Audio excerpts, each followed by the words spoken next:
Hello and welcome to the Bucket Lister podcast. Join your host Keith Crockford along with special guests who have travelled the world, here to share stories of their adventures and plenty of inspo to add to your bucket list. Now, let's get into today's episode. Hello everyone and welcome to this episode of the Bucket Lister podcast. I am back today chatting with Jake from the office. Hello Jake. How you doing, Keith? Very well, thank you. And today we thought we would discuss Morocco, the perfect adventure destination is what we've entitled the podcast. And we've done some podcasts before on our different trips to Morocco. And I'll put links to those podcasts in the show notes if you haven't caught up with those. But we were thinking about podcast topics, and one that we thought was actually quite an sort of really a how do you describe it? An undiscovered adventure destination, I would say, in terms of what people think Morocco have to offer. And in terms of, you know, from our trips, I mean, we run 5 different trips to Morocco now, and it's such an easy destination to get to, isn't it? Yeah, I think people are always amazed at how much you can do to Morocco. And one of the things that we try and do on our trips is we try to offer the best of the country so that, you know, if you only go once, you've seen as much as possible. You know, and there are destinations out there which we do only offer one trip to. And we see, you know, we market that as the best of, and we see what we think is the best that that country has to offer. But there are a few that you just can't fit it all into one trip. And Morocco has so many different things that it can offer that it doesn't really fit into a category of extreme adventure or soft adventure or specifically mountain climbing or specifically surfing. It's just got so much variety that's one that we're really happy to keep going back, just keep going back to.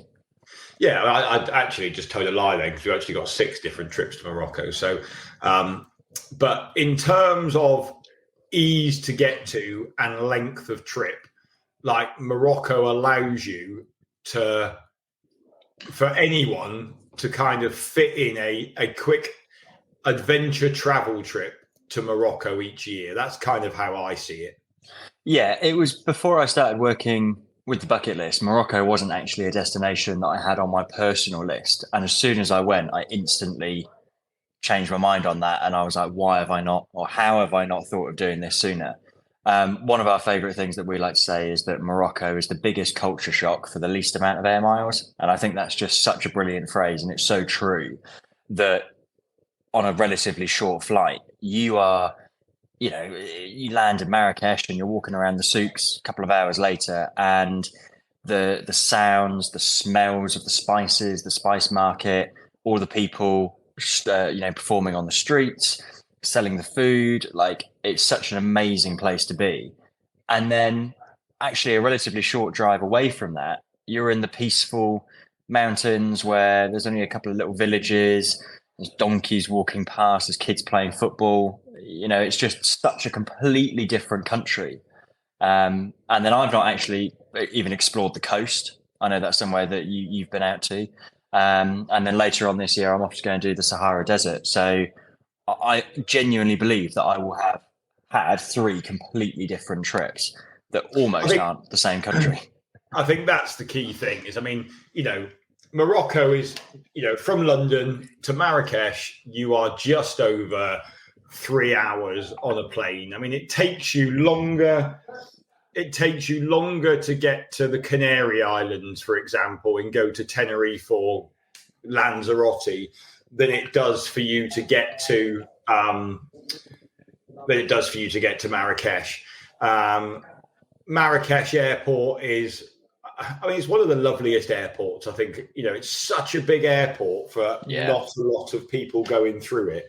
Like the new airport there now, like when you land in Marrakech, like the design of that airport and the light coming into it and all the glass, you know, you would think you were in the Emirates somewhere when you get. You really would. Yeah, you really would.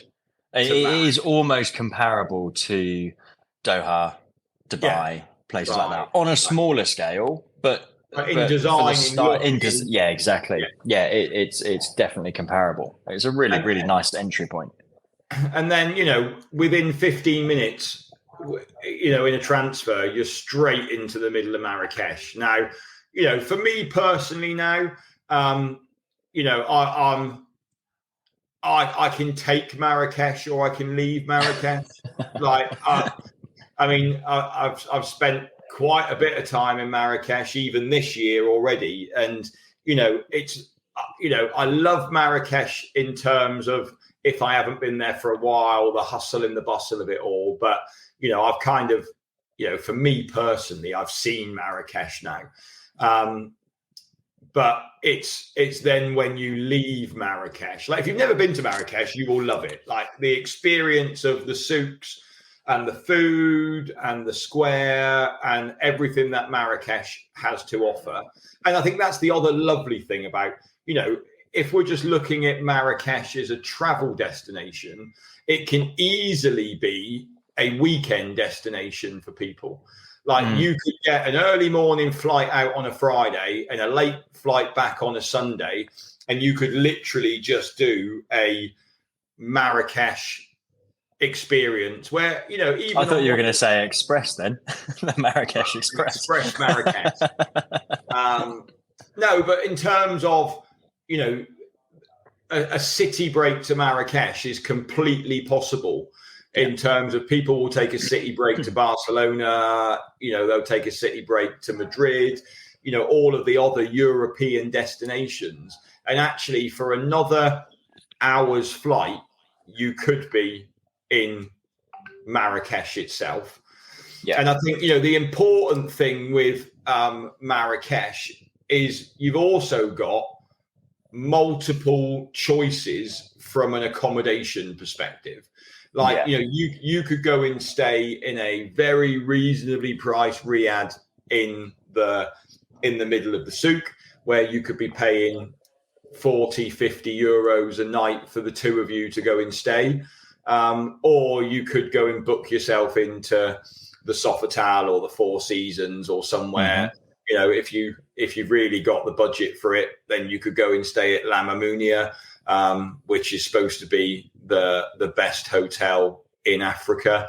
I have had the privilege of staying at La Mamounia. Yeah, I have stayed at La Mamounia for a night. But what did you? I mean, that is quite a claim. The best hotel in Africa. It was Winston Churchill's favourite hotel, La Mamounia. Is it really? Yeah, and it's still got the bar inside is called the Winston Churchill Bar, and it's on the hotel is on another level. Whereabouts is that in? So literally, just if you walk out along the main road, down past the mosque and back, as if you're going out towards the new town back out towards the airport. It's literally on the Medina wall. It's literally sat just inside of the Medina. But it's, it was lovely. But it was far too posh for my liking. I don't think they approved of my board shorts and flip flops. Let's just say, like my dress attire that I had in my bag probably wasn't the dress attire you needed for La Mamounia. I've stayed in the Four Seasons. The Four Seasons is lovely, right on the outskirts of the main Medina, and it's for some people staying inside Marrakech is too hustly and bustly for people. They like, and also as well, sometimes and one piece of advice I would give on Marrakech is to make sure that if you are going to stay in a riad in the Medina, is that actually it's easy to find, because the Medina streets are there's so many little back streets, and sometimes you get dropped off to this riad and then you go out for a walk and you're like, I'm never going to find that. I mean, Google Maps. It is such a rabbit warren of it can be. And I think for the first time you go to Marrakech, a lot of it Well, not for everybody. It depends where you've been. It depends where you've been before. But if you've never been to anywhere on that scale, if you've not done India, if you've not done Southeast Asia, um, then Marrakesh, I think, can be quite overwhelming with the hustle and bustle. The It's craziness of the roads. It's Like that can be completely daunting different for to a lot. your normal holiday destination if you've never. Yeah. But what I was going to say on that was that with that being said, the first time you go, sometimes it can be a little bit, and you're getting your bearings and things like that. I think that is all the more reason to go back again. And I know that on all of our trips, we fly into Marrakesh and we do a couple of days in Marrakesh, and then you go out and you do your trip, or you do a couple of days when you come back, depending on the itinerary. But I genuinely think that I get the best out of Marrakesh now, having been 2 or 3 times, and that, because I'm a lot more used to it. It doesn't, it's not overwhelming for me. I am quite relaxed walking around. You start to work out where brilliant restaurants are and great places to go and have a drink.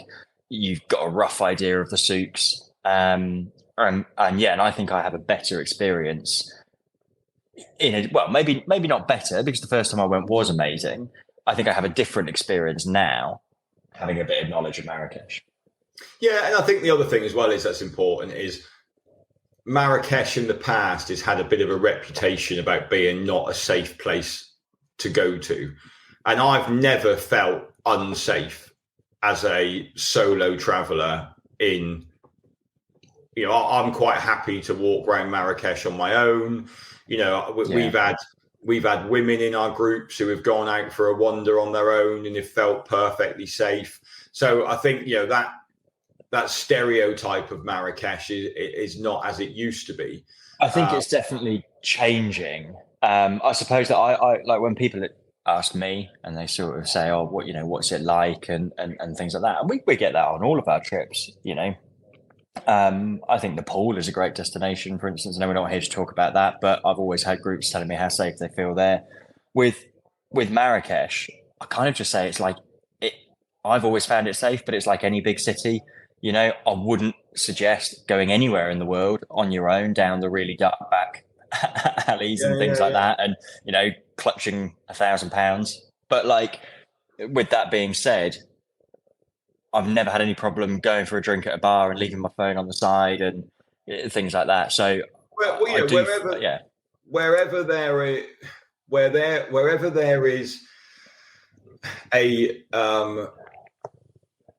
class difference in terms of financials, and wherever there are tourists, there is always going to be, pickpockets and things like that. Like I was pickpocketed in Barcelona a couple of weeks ago. And I'm a seasoned traveller, but my phone was in my pocket and they were very quick, and he just wasn't a very quick runner, and I managed to get my phone back. But actually taking my phone, he was very quick at, and he obviously thought I was an easy target wearing flip-flops, but I can run quick in flip-flops. That is true. Do you know what? Actually, I wouldn't want to race you in flip-flops. That's true. Exactly that. But I mean, and you're going to get that. But there are a lot of tourist police in Marrakesh because they rely so heavily on tourism. And I think one thing you got to think about with Marrakesh is a Muslim country. So we have got to think about how we dress. They are much more understanding of the Western world and tourism now, but it is still, because of religion, to be respectful. You wouldn't walk around with no shirt on. You would want like long shorts covering your knees. If you're a woman, you would want your shoulders covered.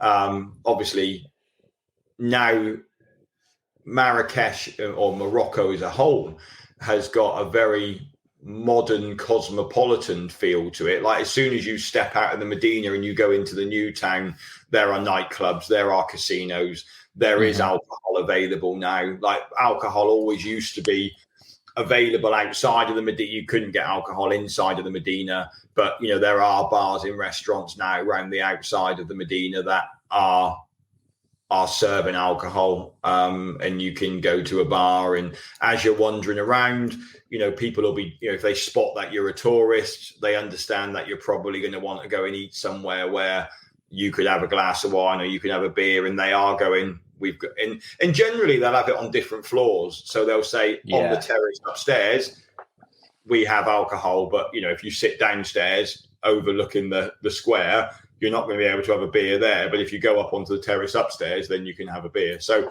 I think Marrakech itself is becoming more understanding of tourism in kind of what potentially Western tourists want when they're going to a destination. And that's not necessarily we're saying we're going to go and get pissed and have a Larry night out, but that's just some people. It's like with our trips, when you come back off Toubkal, the groups just want to go and have a celebratory few beers and some food to kind of celebrate what they've achieved. But so I think I think it's always worth researching the country that you're going to and having a chat with us, and just being conscious of the culture. I think that's what it comes down to. It doesn't matter where you travel in the world. There are different cultures, there are different opinions and feelings, and ultimately, I think one of the things that we've always promoted is that we're going to so many different places in the world, and we're really conscious that we're guests in their country, and we want to get the most experience we can out of being there. And that's why we run the trips in the way that we do, is that we'll embed ourselves with local communities and projects. And, we've got an amazing team of local guides, and I found that so educating with different cultures. So yeah, I think that's one of the reasons. Yeah, I think you're right. I think, we have to be respectful of where we're going.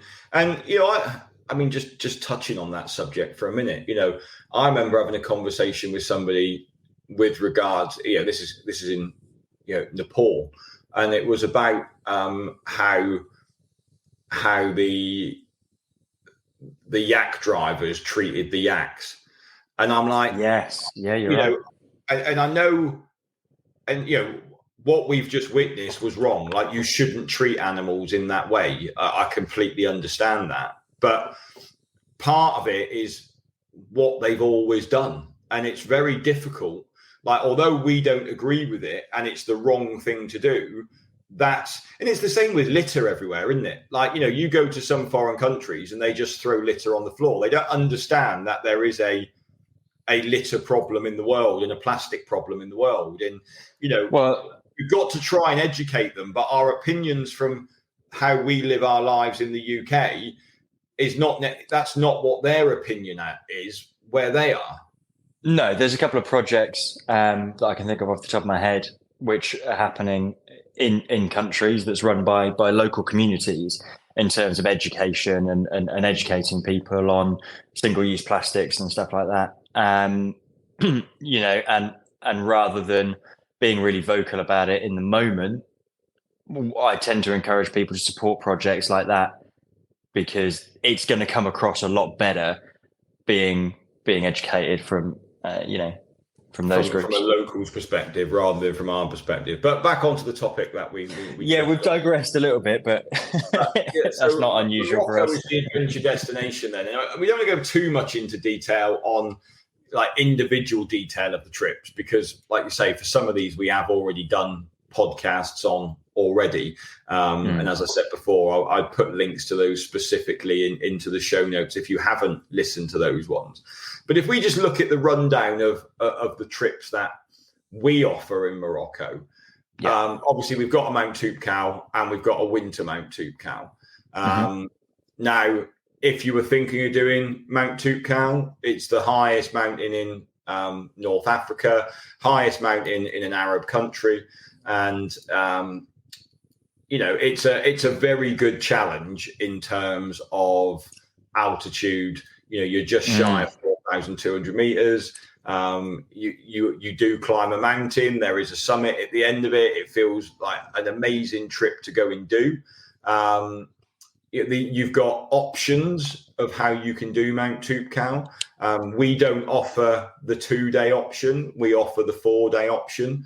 And I think, if you look at the reasons why we don't do the 2-day option. It's predominantly from an acclimatization perspective, and also the ability just to enjoy the high Atlas mountains as well. So, you can do Mount Toubkal in 2 days.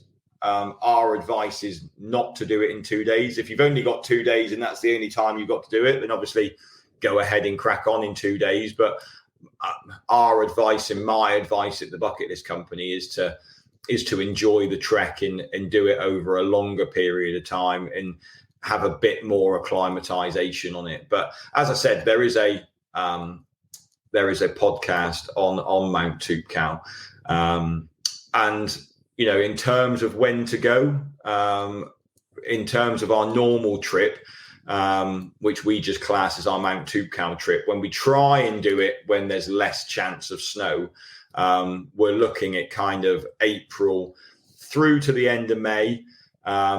Once you get into June, obviously the temperatures are starting to rise in Morocco. So we would stay away, middle of June to the sort of end of September.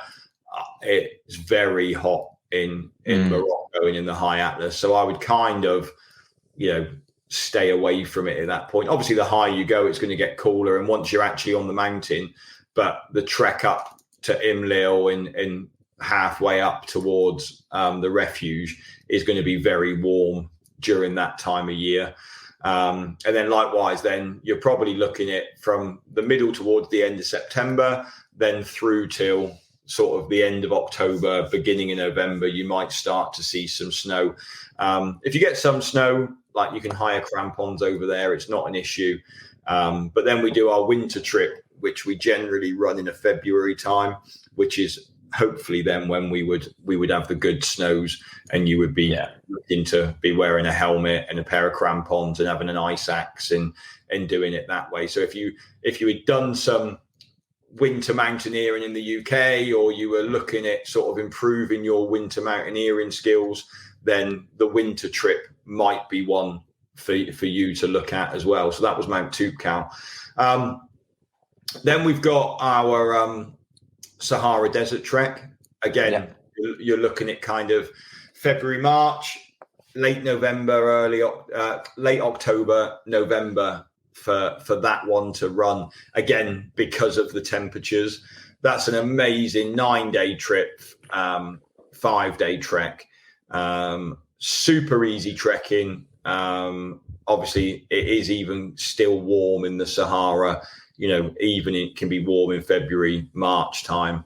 Can be really cold in the evenings, but it's one of my favorite treks. I just absolutely love that trek.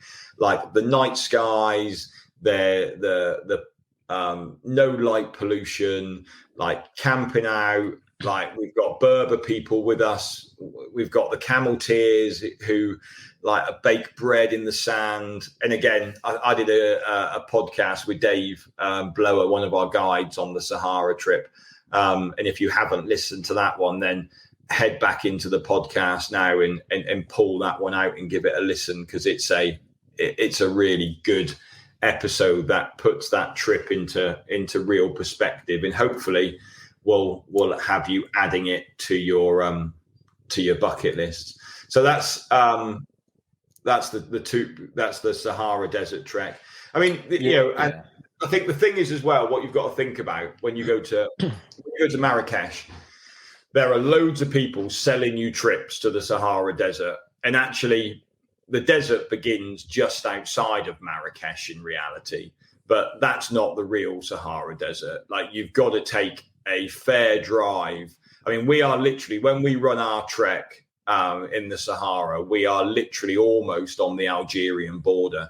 And although it does take you some time to drive down there, it is definitely worthwhile. And it also means that you are actually staying within the biggest sand dunes that are in Morocco as well. Whereas a lot of the other treks that you see advertised in the Sahara don't go near those dunes, so you don't actually get to experience that. So I'm doing a lunchtime chat over Zoom with Dave this Thursday.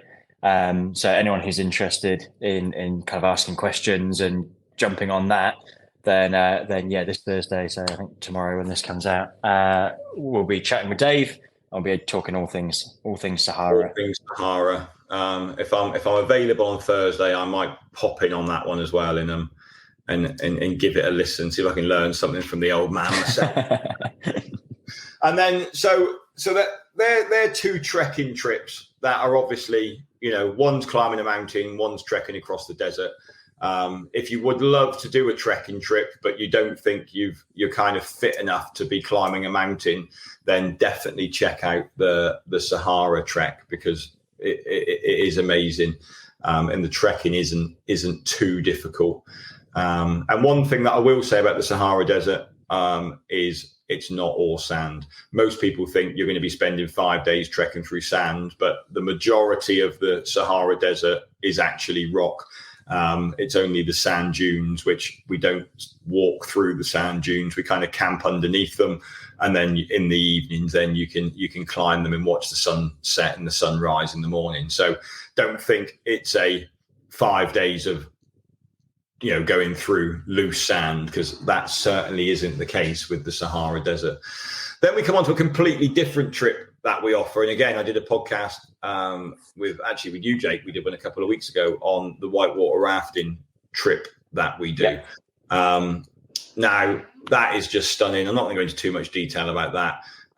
It's a 6-day trip with a 2-day river descent of the Ayansel River.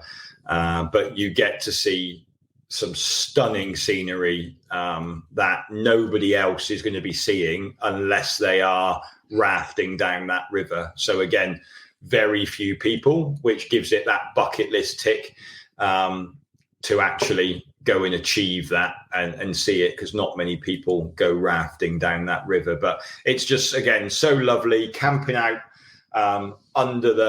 camping out next to the river, hearing the river running down past you. Like, it's a true proper expedition, that one, and one that I would certainly advise people adding it to their bucket lists. Then on to a completely different option. Or actually, before we go on to that option, the trip that I forgot is we actually do offer, and we've got one running next year, a Mount Toubkal and a whitewater rafting. So whereas the Mount Toubkal trip is 8 days and the rafting trip is 6 days, we've done it so either you can book a Toubkal trip, a whitewater rafting trip, or you can have them both together and then use your 2 weeks of annual leave to do both. So you start off doing Mount Toubkal, you climb Mount Toubkal, you come back to Marrakech, and then you head out then off on the whitewater rafting expedition, which I think is a really lovely way to finish off finish off your trek and go and do something that's adventurous still, but not so. I mean, that was the one thing that, when I took a group on the whitewater rafting trip this year, they were like, I thought you'd have to paddle loads more than this.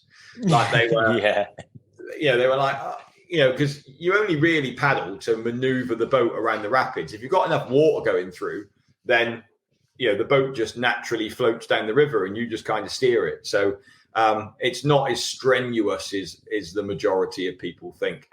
And then on to something completely different then is our surf and yoga trip, which is again, it's on the coast. We fly into Marrakech, drive down 3 hours to the coast. And that is slightly an upgraded trip, I would say, because we are staying in a lovely 5-star hotel right on the beach. And you get to get up and do your morning yoga and have your surf lessons. So if you're not so much into the hard adventure of trekking, we've then got the soft adventure of learning to surf. If you can already surf, you can still come out. You'll just be able to go surfing. You won't need to have surf lessons. If you've never done it before, then you can just have a surf lesson every day. And that's a really lovely trip. And we also get to go to Essaouira on a day trip and see other places around. So it's not just all surf and yoga. It's kind of morning yoga, surf lesson in the morning, and then we'll either organise a trip out in the afternoon, or there's a day trip out to Essaouira, or and then you've got the afternoons free. Then it's a bit more of an R&R trip, that one, I would say, Jake, so people can actually enjoy and again, we do that one early on in the year, so it's not too hot as well. Yeah, it's nice to have the options. I think there is a little bit in there for everyone. And I think some people really want to achieve getting to the top of Mount Toubkal, and some people have always dreamed of crossing the Sahara Desert, and other people just want a really nice holiday. And actually, that's okay. We started off with adventure travel and all the kind of extreme stuff, and what we're kind of wanting to do now is say, well, there's so much more to adventure travel, and there's so many things to see, there's so many things to do, there's so much more culture out there, and yeah, I mean, I kind of like the idea of going surfing and doing a bit of yoga, but I might have to fight you for that trip. I really enjoyed the yoga. I'm not going to lie, I did really enjoy the yoga. And then finally, our final trip then is our best of Morocco trip, which is more of a cultural adventure travel trip in terms of you are exploring the whole of Morocco, Casablanca, Fez, Chefouin, which is the blue city, which if you're into your travel Instagram, you will have seen pictures of the blue city.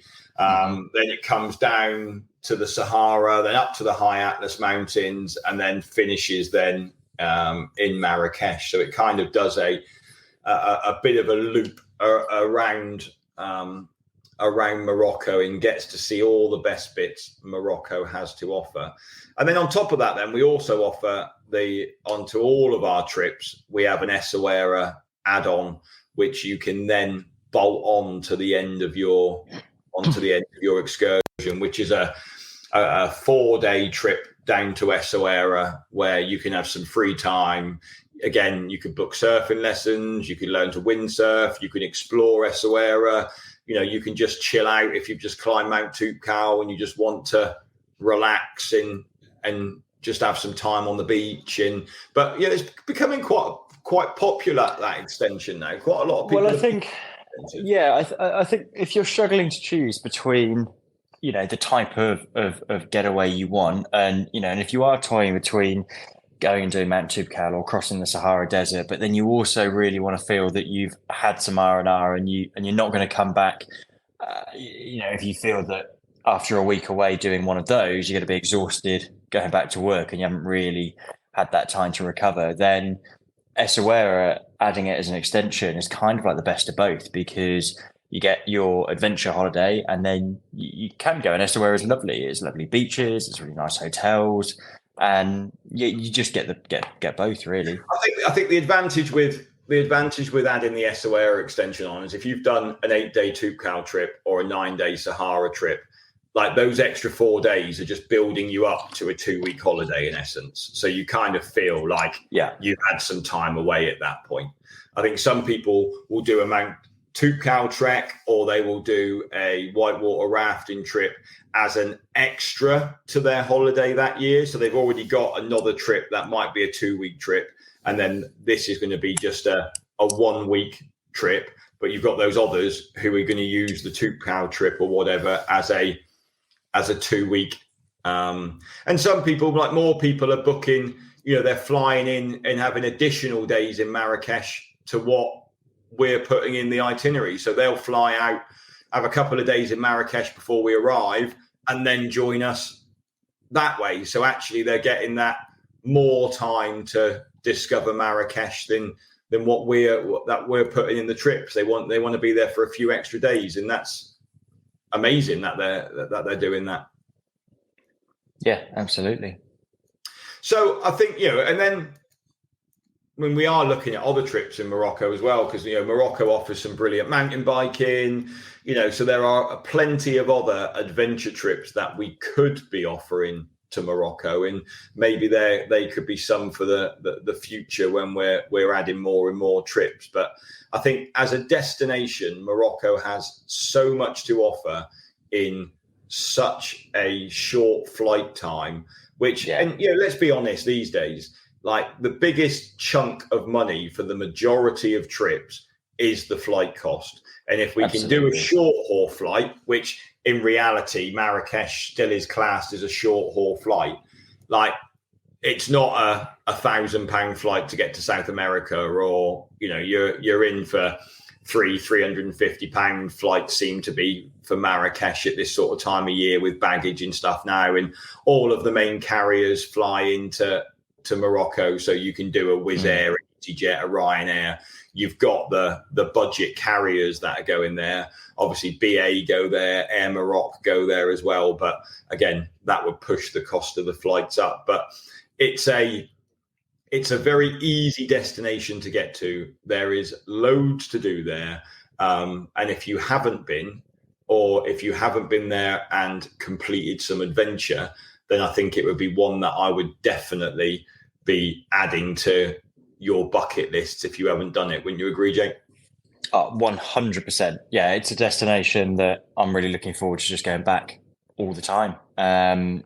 There's just so much that I want to go and see and do, and there's the trips that we offer, and then I might go and do a long weekend and jet off somewhere else. So absolutely. Yeah, I mean, I think that's it. I think, you know, obviously the whole point of this podcast is not just to talk about our trips, is to look at what else people can do. But the Marrakech is great for personally, I wouldn't go to Marrakech for a 7-day holiday. I don't think there is enough in Marrakech to keep you there. That'd be too much for me. But it's definitely a long weekend break you can easily do in Marrakech. And then likewise, you know, you could do that, head down to the coast, have a few days down by the coast.